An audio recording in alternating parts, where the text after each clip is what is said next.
بسم الله الرحمن الرحيم ألف لام ميم ذلك الكتاب لا ريب فيه هدى للمتقين الذين يؤمنون بالغيب ويقيمون الصلاة ومما رزقناهم ينفقون والذين يؤمنون بما أنزل إليك وما أنزل من قبلك وبالآخرة هم يوقنون أولئك على هدى من ربهم وأولئك هم المفلحون إن الذين كفروا سواء عليهم أأنذرتهم أم لم تنذرهم لا يؤمنون ختم الله على قلوبهم وعلى سمعهم وعلى أبصارهم غشاوة ولهم عذاب عظيم ومن الناس من يقول آمنا بالله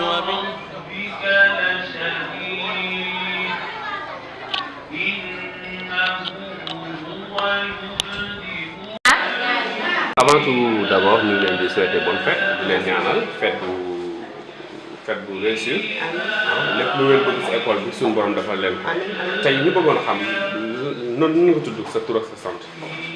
man maa ngi tudd Kiné Lo. waaw jërëjëf léegi Tata Kiné tey nan nga gisee tey seen programme école bi. waaw sant yàlla rek. di ñaan yàlla. yàlla nañ ko yàgg féete. amiin amiin. parce que école bi day école boo xam ni. ki nu jiite di borom école bi. baax na am na yërmande. te li muy def nii yëpp jàppale jaboot yi la. parce que nii fii di jàngal di jàppale waajur yi. di jàppale élèves yi. di nu jàppale ñun ñi maîtresse yi. di jàppale ñëpp. dañ koy ñaanal yàlla gudd fan ak wér. ndax école bi ubbiwu ko rek pour alal. daf ko ubbi pour dimbale doomu aadama yi. te ñun loolu xam nañ ci dara parce que bu doon alal rek kon école bi du mel ni mais daf ko ubbi pour dimbali doomu aadama yi. dimbali jaboot yi te yàlla tax.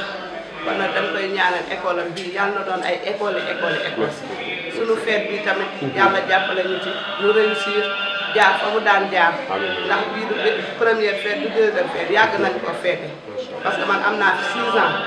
te chaque année dañ koy féete ko ci jàmm ak salaam bu ñu paree mu bégal ñu neexal ñu vraiment daal amuñu fayam. waaw dañ koy ñaanal yàlla gudd fan ak wér. waaw loolu rek lañ koy ñaanal. jërëjëf tamit Tata ñu ngi lay sant bu baax di la gërëm aussi di la remercier bu baax merci beaucoup. merci madame Niang yow tamit ñu ngi lay sant bu baax di la gërëm di la remercier si disponibilité bi nga def pour ñu mën a jàkkaarloo ñun madame Niang si école bi nga nekk.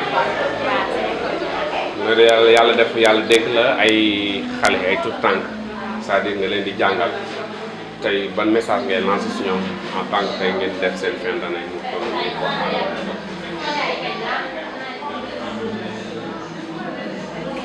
waaw nan nga ko gisee tey neex na daal. neex na. ñaanal xale yi. si seen jàng bi liñ ci wutu yëpp. ñu am ko réussir ci. te tamit parents yi li ñu yaakaar si ñun ba jox dénk ñu seen doom yi ñu wañ ko rëccu daal. merci beaucoup ci bëgg ñu am ko ci. surtout léegi ban message ngay gën a jox tey les parents d'élèves yi nga xamante ni dañoo am confiance yéen nga jox leen seen doom. ñi ngi leen di remercier. di leen wax tamit ñuy gën a accompagner si xale yi di ñu si jàppale parce que wóolu bi ñu wóolu daal ba dénk ñu seen doom yi daal yàlla bu seen yaakaar tas daal ñun dinañ def suñu ak lay tàlla ba lu ñu waral yëpp si xale ñu def.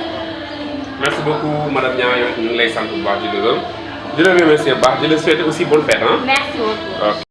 madame Ndiaye ça va. ça va bien. merci tamit ñuy fàttali ni yow tamit maanaam mbokk si ñuy xale yi si nga bokk fii si école bi ah tur école bi nu mu tuddati sax.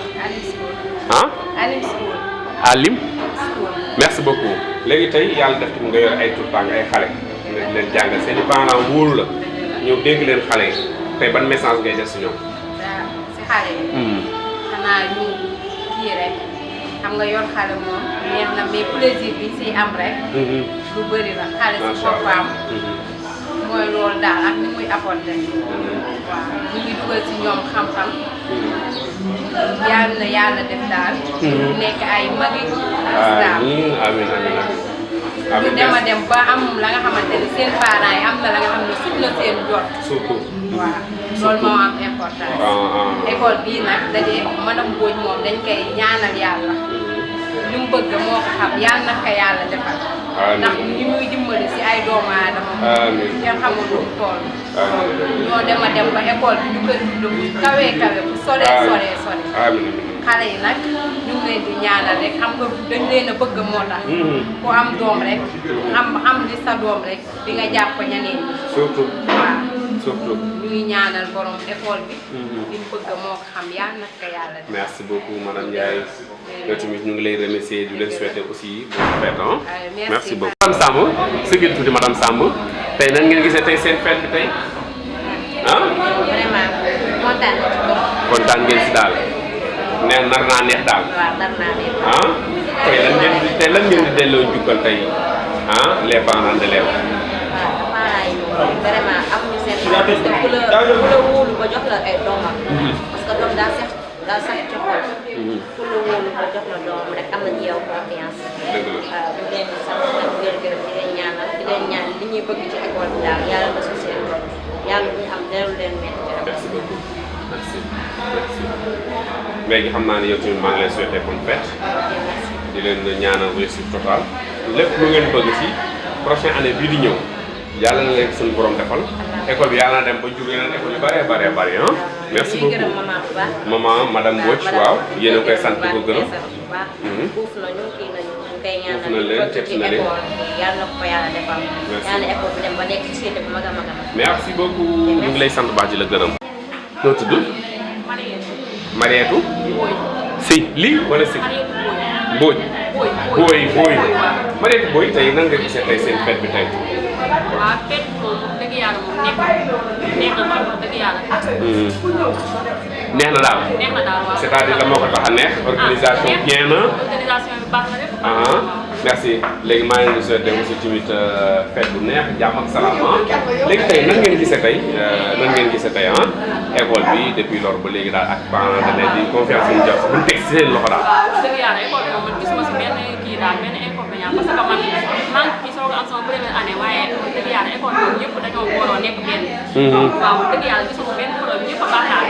waaw madame Mbodj tamit wax dëgg yàlla moom tamit dafa baax bëgg dee wax dëgg yàlla foofu ñëpp njabootee ñëpp. merci beaucoup.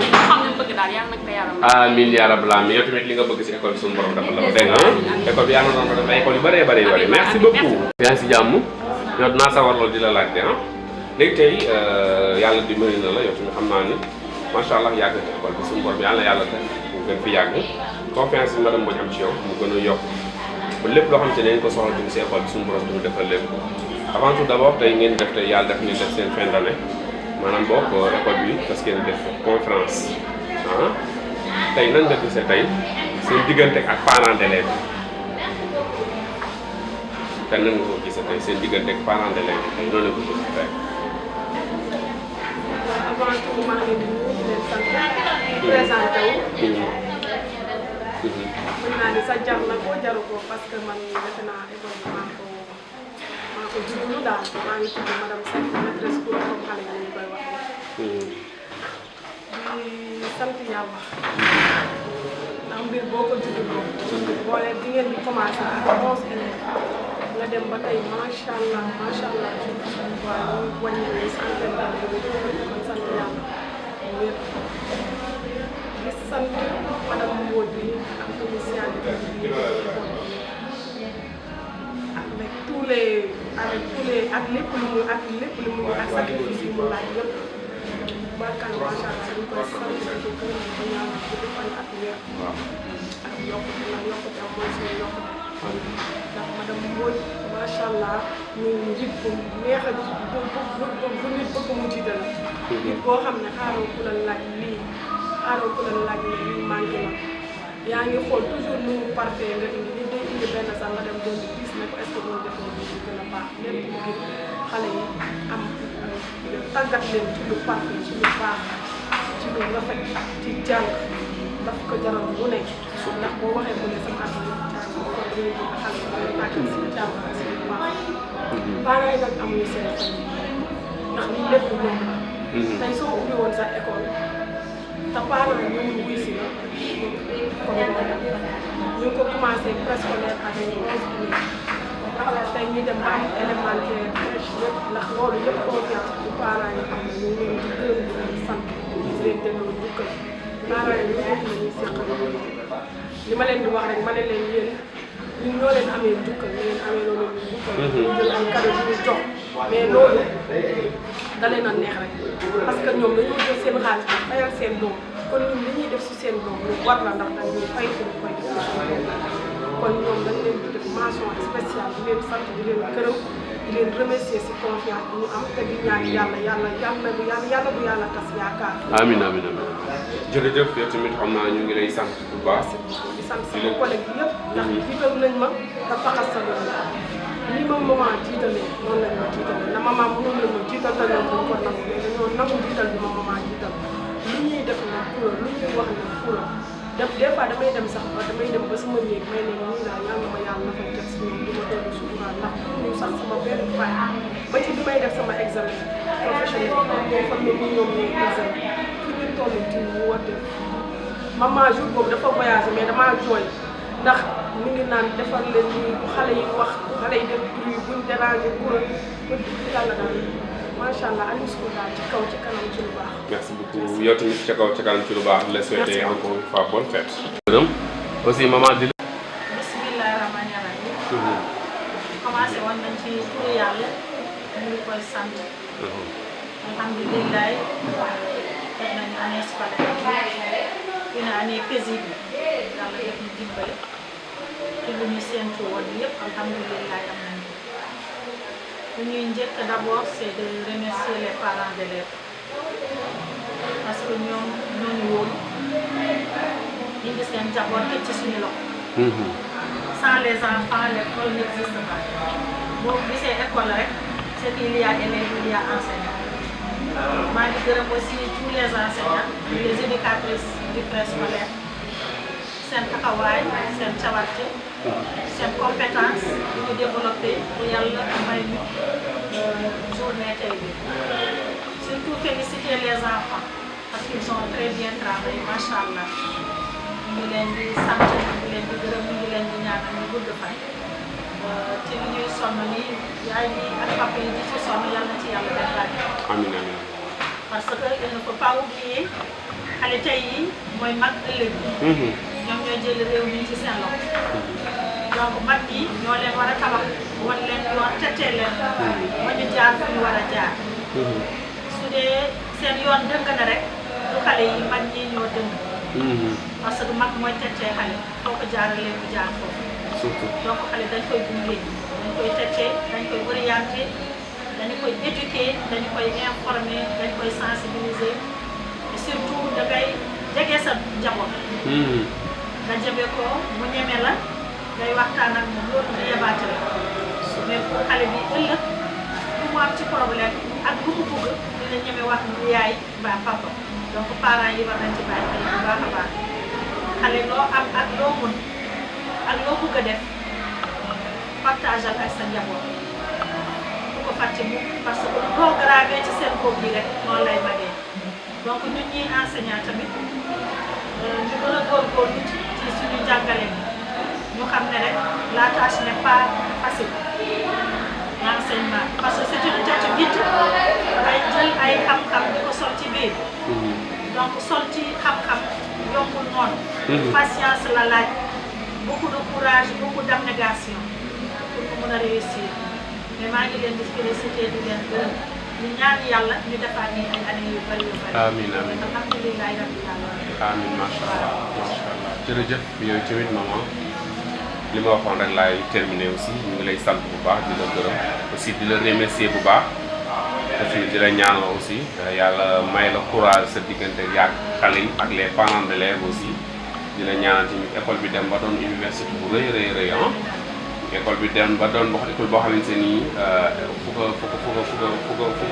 Sénégal yi di ko gisee di ko séen lay doon madame Mbodj jotum ñu ngi lay remercier bu baax parce que yore xale di ko teete rek loolu rek sasu àdduna la bu la yàlla may tamit loo ko dénkoo tenir ko bu baax a baax waaw parce que lii moom ku mënta yore xale doo ko mën a jàngal dëgg yàlla may na la xol nga mën a gérer xale yi ma leen téye ak waa école bi yëpp yàlla dolli muñ yàlla dolli la courage bu baax ba lépp loo bëgg ci école bi rek suñu borom defal la ko maman ñu ngi lay remercier bu baax a baax encore une fois di la souhaiter bonne fête maman merci beaucoup.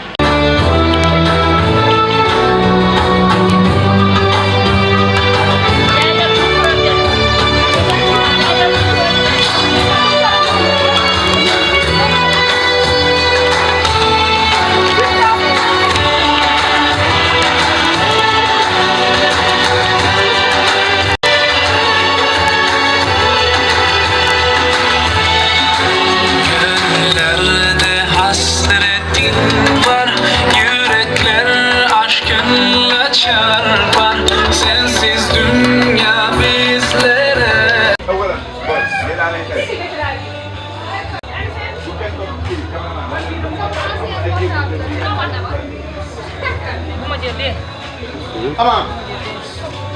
Kan. Kan. Sudah. Awalan. Turun Jakarta.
Le jour des tours plutôt. Je pense qu'il est l'heure de commencer. Mais malheureusement aujourd'hui, j'ai une mauvaise nouvelle. La mauvaise nouvelle c'est quoi? C'est qu'il y a quelqu'un qui m'a trahi ici. Je pensais que comme moi aujourd'hui il allait porter un bouquet Wolof, mais il a porté un costard. Un costume. Donc ce monsieur il est là devant nous. Monsieur l'inspecteur, bonjour. Chers parents, bonjour. Mais quand on dit bonjour quand même, il faut répondre. Bonjour chers parents.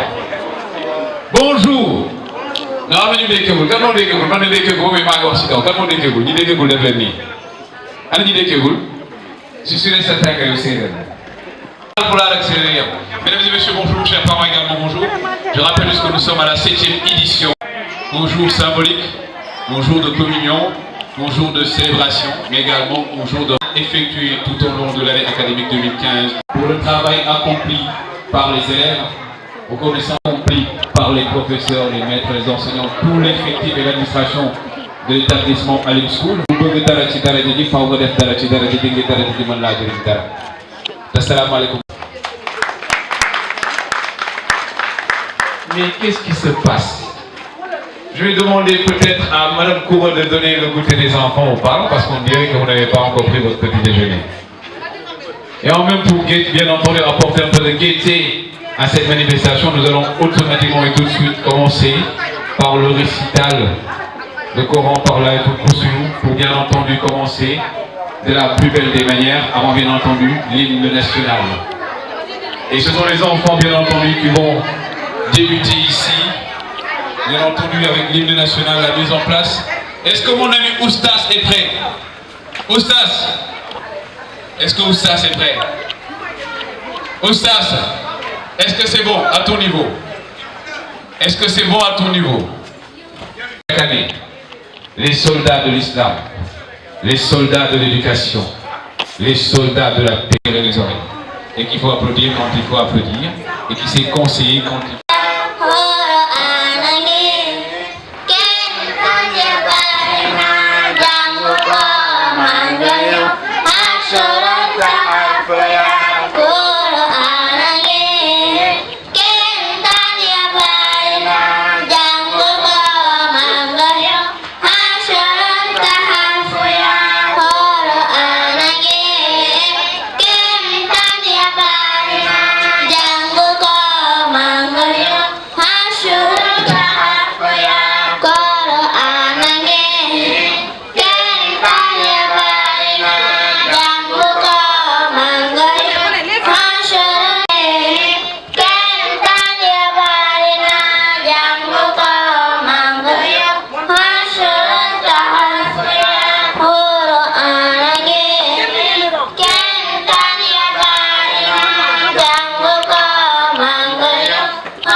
أولا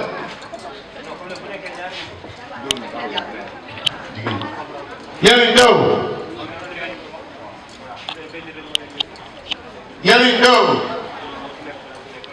يمين دو يمين دو اعتدال أولا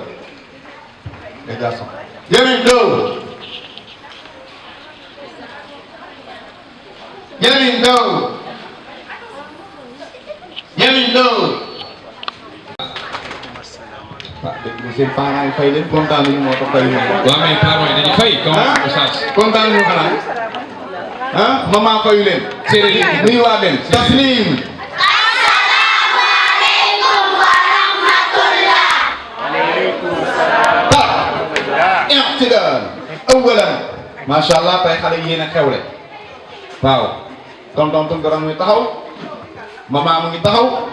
da ngeen di woy lu neex lu saf yàlla saf yonent bi saf alquran dégg ngeen takbir allahu akbar si la ñuy dund si la ñuy dee màggal yàlla borom bi si borom kun fa yakun man dégguma dara Tounkara est-ce que dégg nga non man ñii laa dégg ñi ñoo leen joxul courage nag il faut parents yi toog ko pare da ngeen di dégg may yuuxu ba waa asamaan di ko dégg takbir allahu akbar si la ñuy dund si la ñuy dee màggal yàlla borom bi si borom kun fa yakun macha allah yéenay ñan. ñun ñooy waa Alioune Sow. yéenay ñan. ñun ñooy waa Alioune Sow. yéenay ñan. ñun ñooy waa Alioune Sow. lan mooy seen bac. baax yaru jàng. lan mooy seen bac. baax yaru jàng. i'tidaal awalan kon macha allah ñu may leen Qur'an gi. On les applaudit, on les applaudit. On les applaudit, les enfants, les soldats de l'islam de l'établissement Alioune Sow, avec la complicité de notre cher ami Oustas. macha allah kon ñu jox Fatou Thior mu dugal benn way bu tudd Qur'an incha allah ñu ñëpp ñu déglu ko. Non, Oustas, tu as bien fait de commencer par l'été. On y va, mais avant de commencer par ça, nous allons bien entendu déjà, par rapport à ça, avant bien entendu que Oustas, les enfants ne fassent la chanson, nous allons commencer d'abord par Oustas, Fatima, je demande que tu réserves la surprise tout à l'heure aux parents. Avant de commencer, nous allons d'abord commencer par la prière, par l'Aïtoul Koussou. Nous allons demander bien entendu aux parents, avec la complicité aussi des enfants, de tout le monde.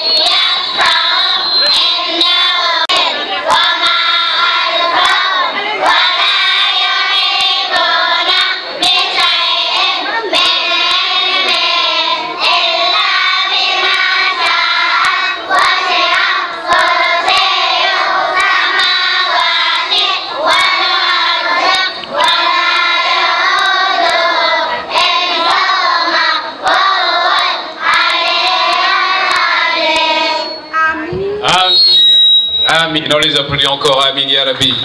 Et bien entendu, avant que les enfants ne continuent, nous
on les applaudit encore.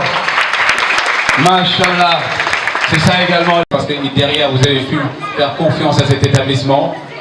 Merci également, malgré mon emploi du temps peut-être chargé d'être venu.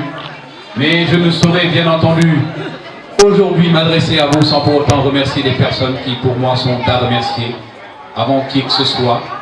Des personnes qui le matin sont les premiers à être ici, également les dernières à être ici, à quitter cet établissement. Ces personnes également aussi aujourd'hui, vous avez la fierté de voir vos enfants évoluer dans un cadre pédagogique et bien entendu d'être fiers d'eux, c'est parce qu'il y a derrière ces personnes. Donc je vous demande encore d'applaudir tout le personnel administratif et le corps enseignant de l'établissement Alim School. Dès que vous n'êtes qu'un bac, et chaque pays a une identité. Et l'identité du Sénégal, bien entendu, c'est notre hymne national. L'hymne national du Sénégal qui traduit notre fierté, notre identité, notre histoire, notre devenir et notre avenir, mais également notre présent comme notre futur. C'est elle, bien entendu, plutôt c'est cet hymne national qui nous permet, bien entendu, de raconter au monde entier que nous sommes des Sénégalais, que nous venons du pays de la Teranga, le pays, bien entendu, de la religion musulmane et le pays de la laïcité. Donc, sans plus tarder, mesdames et messieurs, juste pour permettre aux enfants de se mettre derrière, je vais vous demander à tous et à toutes de vous lever pour bien entendu l'hymne national du Sénégal. Je vous invite bien entendu encore une fois à vous lever, s'il vous plaît. Levez-vous. Khalaï, on se lève. Les enfants, on se lève. Tout le monde se lève.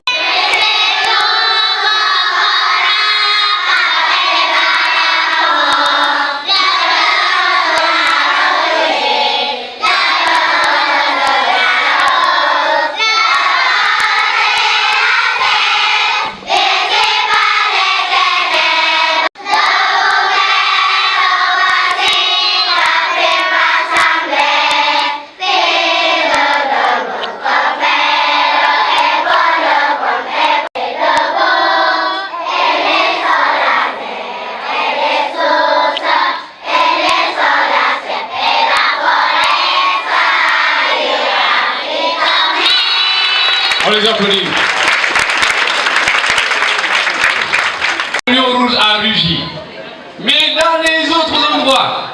vous, quand il y a beaucoup de séries et de peurs, j'entends avec beaucoup de fierté, hein, le lion rouge a rougi. Heureusement que Alim School est là pour permettre à ses enfants, bien entendu, de chanter comme il se doit à l'hymne national du Sénégal. Et ce qui m'étonne, et ce qui est également extraordinaire, c'est que même les enfants du préscolaire, hein, ils chantent bien l'hymne national. Et bizarrement, il y a beaucoup de peuls actuellement qui connaissent maintenant l'hymne national. Maintenant, les enfants, parce qu'avec les cas, ils sont toujours devant. Et ils sont là pour régler tous les cas.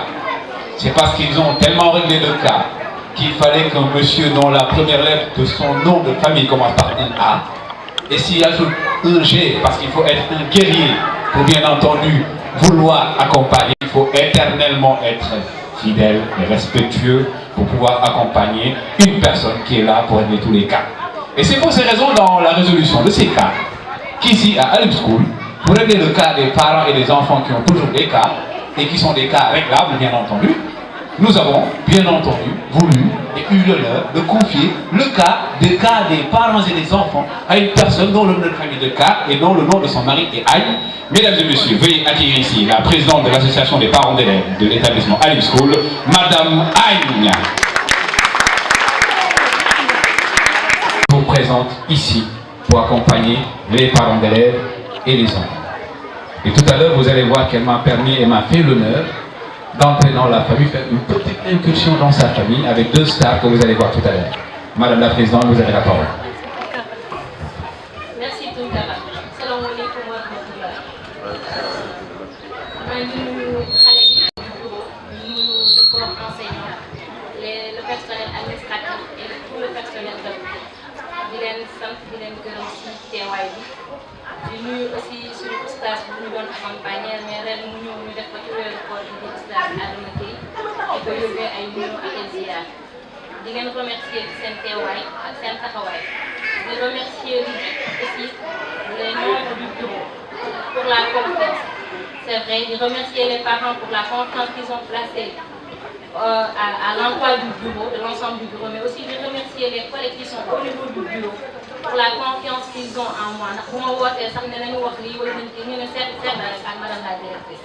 De remercier la direction, de remercier madame Boy pour la disponibilité. di leen remercier yéen ñëpp di ñaan yàlla fête bi ñu def ko ci jàmm ak salaam ci sutura ak xéewal. di leen ñaan xale yi vraiment jàng nañu.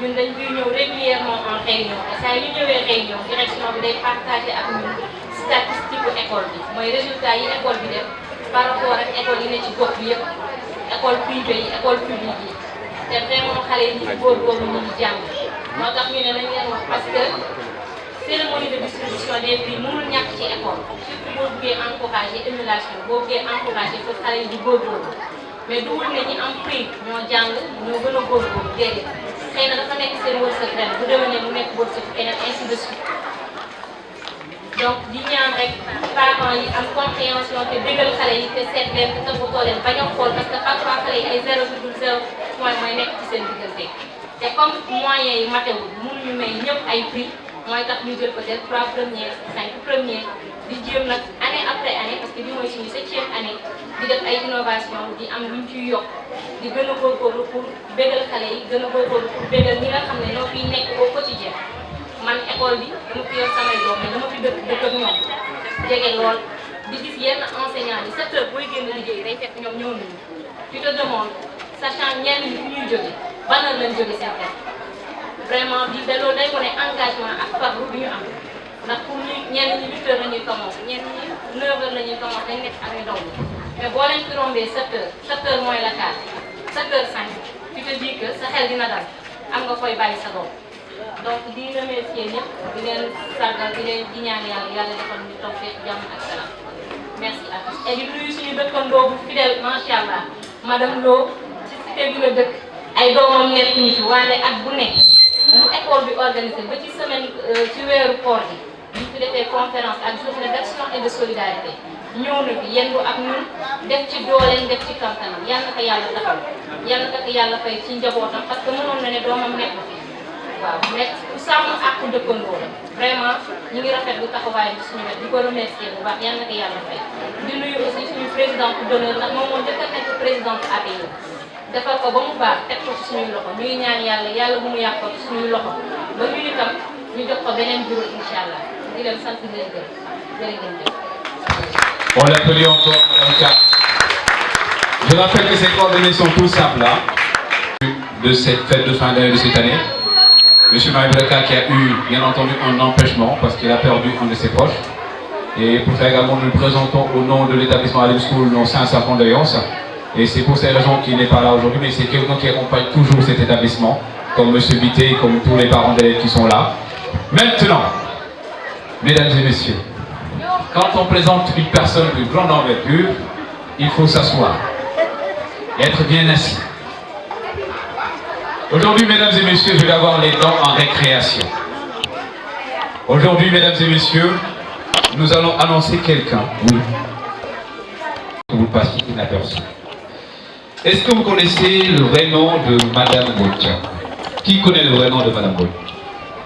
Qui connaît le vrai nom de Madame Boy parmi l'assistance? Personne. Je sais que vous le connaissez. La première lettre de l'alphabet c'est I, suivi d'un M, magnifique, d'un I, intelligente, d'un N, naturel, d'un A, admirable, d'un T, oh, le T je ne vais pas le dire après, parce qu'avec elle, il faut que le T, suivi d'un A, elle adore ses enfants, suivi d'un N parce que tout ce qu'elle fait est naturel, suivi d'un D parce qu'elle est déterminée et déterminante dans l'action, suivi d'un I parce que toujours tout ce qu'elle fait plutôt, elle le fait jusqu'à l'infini, suivi toujours d'un A, Madame Boud, dans la Aïe, Machallah, suivi d'un M. Vous représentez la nationalité sénégalaise et la nationalité Peul, parce que maintenant être Peul est une nationalité. Suivi d'un O parce qu'elle est ouverte. D'un R pour terminer, mesdames et messieurs, parce qu'elle est redoutable dans le bon sens. Nous allons accueillir ici la directrice des directrices, la maman des mamans, la plus halpoula des poulas, la modienne des modiennes, la directrice, la star des stars, la star intercontinentale, interuniverselle, la maman de tout le monde, celle qui est toujours là pour nous, celle qui va tout à l'heure vous faire un discours, Madame Aminata Niang dit Madame Boud sous vos applaudissements.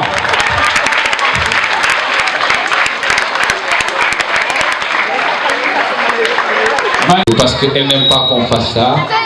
Je n'ai rien contre les vidéos, je les adore. Je ne suis pas rigolo, même si je reconnais en bon sens. Mais on dirait de la civilisation comme la valeur de la femme, des femmes, des femmes, de toutes les femmes, des femmes. Pour moi, c'est moi, Bourios, c'est Bourios, moi, gosse. Qui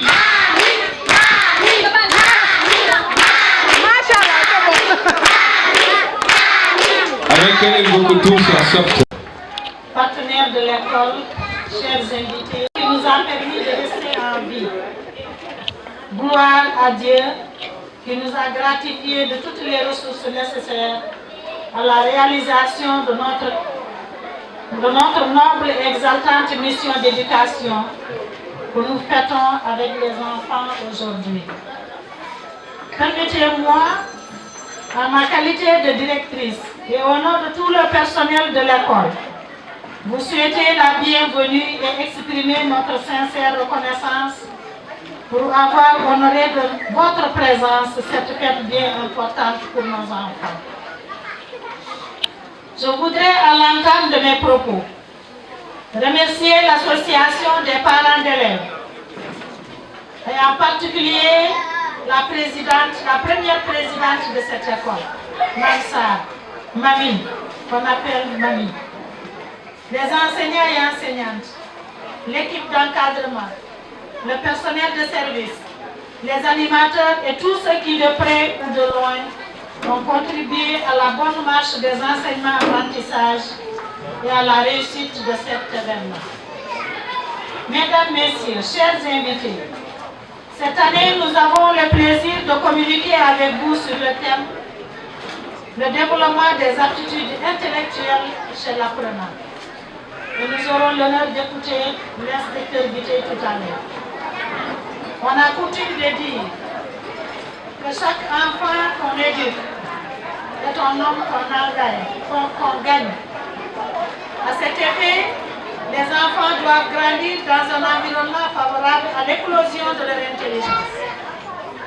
Pour être intelligent, disait le savant français Albert Jacquard, je cite, il faut aider l'enfant à faire fonctionner son cerveau. Faire fonctionner le cerveau de l'enfant, c'est l'exercer à l'acquisition des connaissances. Développer la capacité à penser, à créer, d'être attentif, à comprendre, à résoudre des problèmes et à porter un jugement. Le développement du cerveau d'un enfant qui vient de naître se fait de la manière suivante. Il y a environ 100 milliards de cellules de la naissance à l'âge de 15 ans dans le cerveau de l'individu.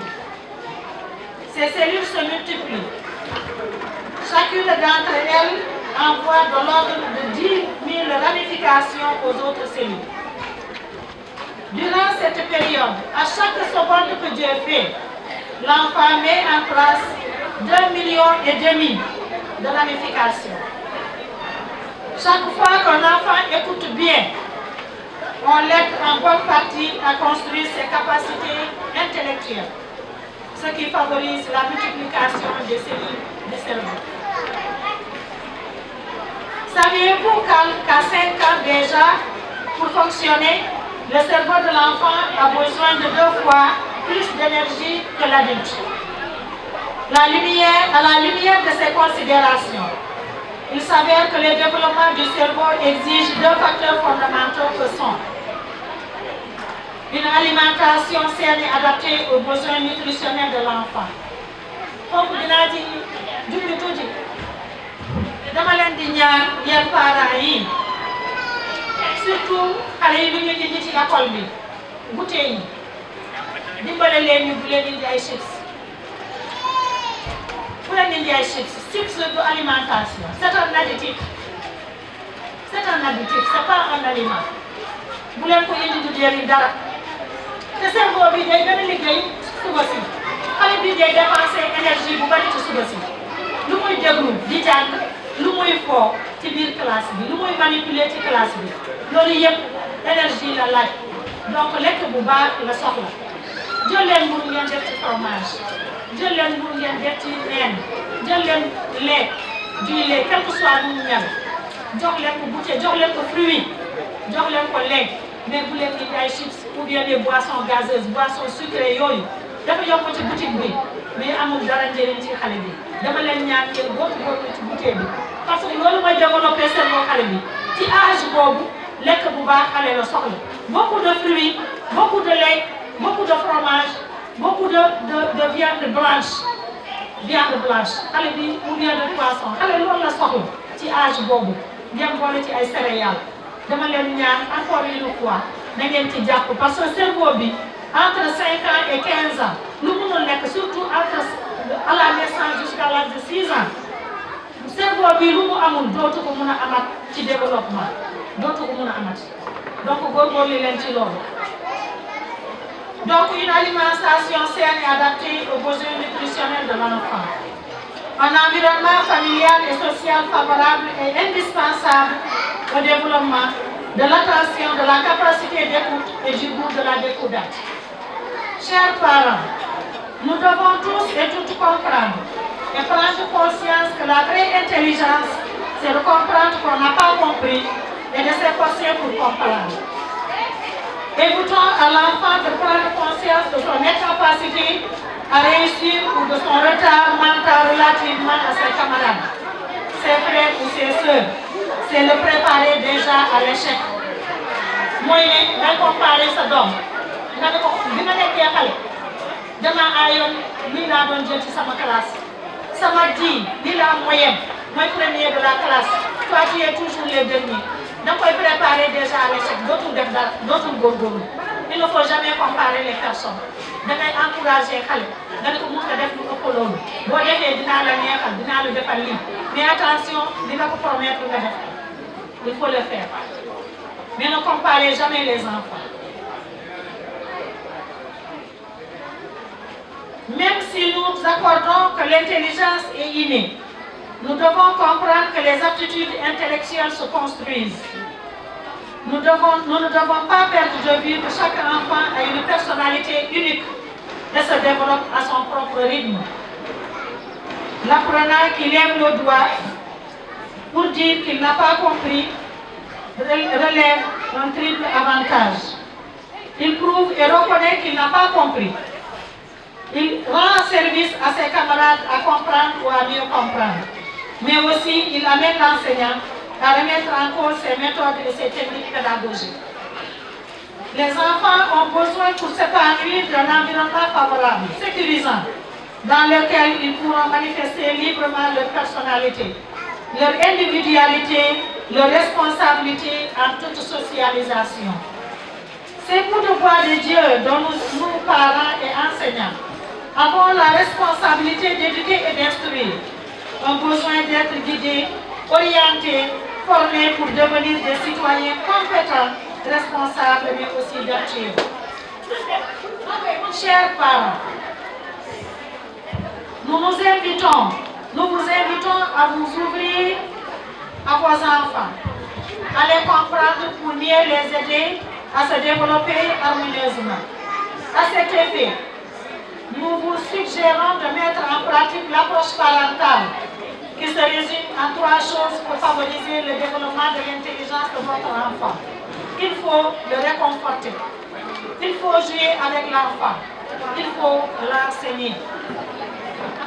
J'invite les enseignants à plus de générosité dans la prise en compte des capacités individuelles de chaque enfant, car seule la participation de l'apprenant est importante à la construction du savoir. Chers élèves, nous vous exhortons à persévérer dans la performance pour se hisser parmi les meilleurs du Sénégal, à l'image des enfants de troupe du lycée Charles Thiororé de Saint-Louis ou des jeunes filles de la maison d'éducation Mariana Ba de Gorée. À suivre l'exemple de Mohamed Moustapha Diallo et de Mame Diarra Ngom qui viennent d'honorer le Sénégal et nos vénérés guides religieux au concours international de récitation du Coran. Nos honorables guides religieux à l'image de Cheikh Ahmadou Bamba, de El Hadj Malick Sy, de El Hadj Omar, Baye Niass, l'imam Moulay et j'en passe, seraient très fiers d'eux. Les résultats fort appréciables que nous avons engrangés sont les fruits des efforts combinés des encadreurs, des éducatrices, mais aussi des enseignants et surtout des parents. Soyez-en remerciés. Nos remerciements vont à l'endroit des parents d'élèves pour la confiance qu'ils ont placée en nous pour l'éducation de leurs enfants, de l'équipe de l'inspection d'éducation et de formation, de Guédiawaye pour leurs encouragements, de l'association des parents d'élèves de Alip School, qui n'a ménagé aucun effort pour répondre aux sollicitations de l'administration de l'école dans la mise en œuvre de certaines activités para- et périscolaires. De l'inspecteur Bitey, qui est avec nous, Ibrahim Bitey, pour son accompagnement soutenu de tous les jours. Et je voudrais qu'on l'applaudisse très fort.